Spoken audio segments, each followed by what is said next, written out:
महाराष्ट्र सरकार ने लॉकडाउन के बीच चीनी मिल के 1 लाख से अधिक प्रवासी मजदूरों को अपने अपने गांव लौटने की इजाजत देने का फैसला किया है, लेकिन पहले उनकी कोरोना की जांच कराई जाएगी। राज्य के सामाजिक न्याय मंत्री धनंजय मुंडे ने ये जानकारी दी। मंत्री के कार्यालय से जारी एक बयान में कहा गया है कि 1,31,000 चीनी मिल मजदूर राज्य में 38 चीनी मिलों के परिसरों में बने अस्थायी आवास में रह रहे हैं, जबकि कई अन्य मजदूर दूसरे स्थानों पर फंसे हुए हैं। हालांकि इन प्रवासी मजदूरों को अपने गांव लौटने की इजाजत देने से एक जिले से दूसरे जिले में भारी संख्या में लोगों की आवाजाही होगी। मुंडे ने ट्वीट में कहा कि चीनी मिलों में काम करने वाले मेरे भाइयों, आपके लिए एक अच्छी खबर है, आप अब अपने गांव लौट सकते हैं। सरकार ने इस संबंध में आदेश जारी किया है। सरकार के इस फैसले से बीड और अहमदनगर के मजदूरों को फायदा होगा, जो पश्चिमी महाराष्ट्र, कर्नाटक से लगे सीमावर्ती क्षेत्रों और राज्य के अन्य हिस्सों में फंसे हुए हैं। बयान में कहा गया है कि चीनी मिल के मालिकों को इन मजदूरों और उनके परिजनों की जांच करानी होगी। केंद्रीय स्वास्थ्य एवं परिवार कल्याण मंत्री डॉक्टर हर्षवर्धन की अध्यक्षता में हुई मंत्रियों की समूह की बैठक में कोरोना की रोकथाम के लिए देश में हो रहे प्रयासों की समीक्षा की गई। मंत्री समूह की बैठक में तय किया गया कि यदि रेड जोन वाले 170 जिलों में यदि 14 दिन के भीतर संक्रमण का नया मामला नहीं आता है तो उसे ऑरेंज जोन में रख दिया जाएगा। साथ ही अगले 14 दिनों के भीतर कोई मामला नहीं आता है तो उसे ग्रीन जोन जिलों में रखा जाएगा। देश में 170 जिले रेड जोन में हैं।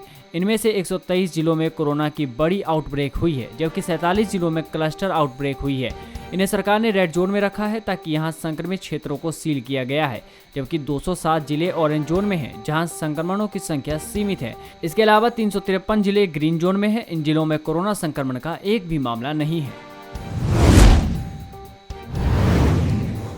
लॉकडाउन का दूसरा चरण शुरू हो चुका है। इस दौरान समस्याओं के समाधान के लिए दिल्ली सरकार के अंतर्गत चलने वाली दिल्ली विवाद निपटारा समिति द्वारा 10 दिन पहले जारी हेल्पलाइन नंबर पर लगातार फोन आ रहे हैं।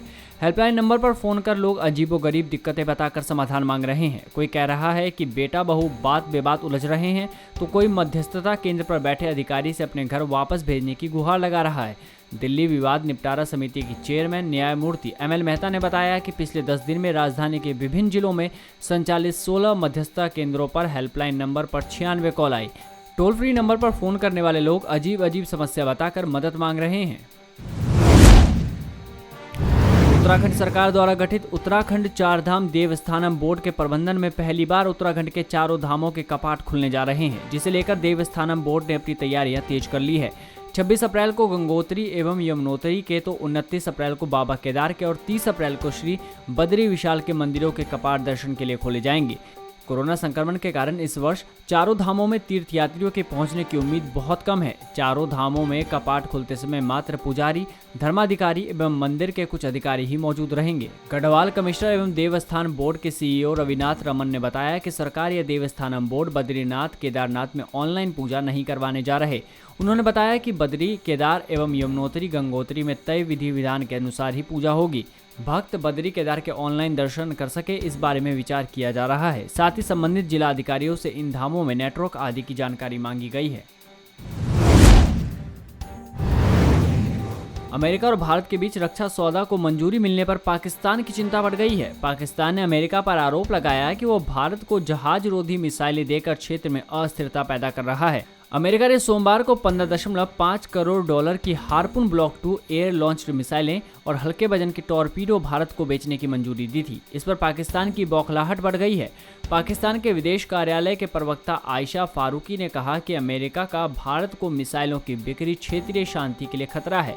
जब सारी दुनिया महामारी से लड़ रही है, ऐसे में इस तरह की मिसाइल प्रणालियों की बिक्री, तकनीकी सहायता और लॉजिस्टिक समर्थन देना परेशान करने वाला कदम है। यह दक्षिण एशिया में पहले से ही अस्थिर स्थिति को अस्थिर कर देगा। बता दें कि पेंटागन ने रक्षा सौदे के बारे में अमेरिकी सांसद को अवगत कराते हुए कहा कि भारत हार्पून ब्लॉक 2 और MK-54 का इस्तेमाल क्षेत्रीय खतरों से निपट और अपनी धरती की सुरक्षा बढ़ाने के लिए करेगा।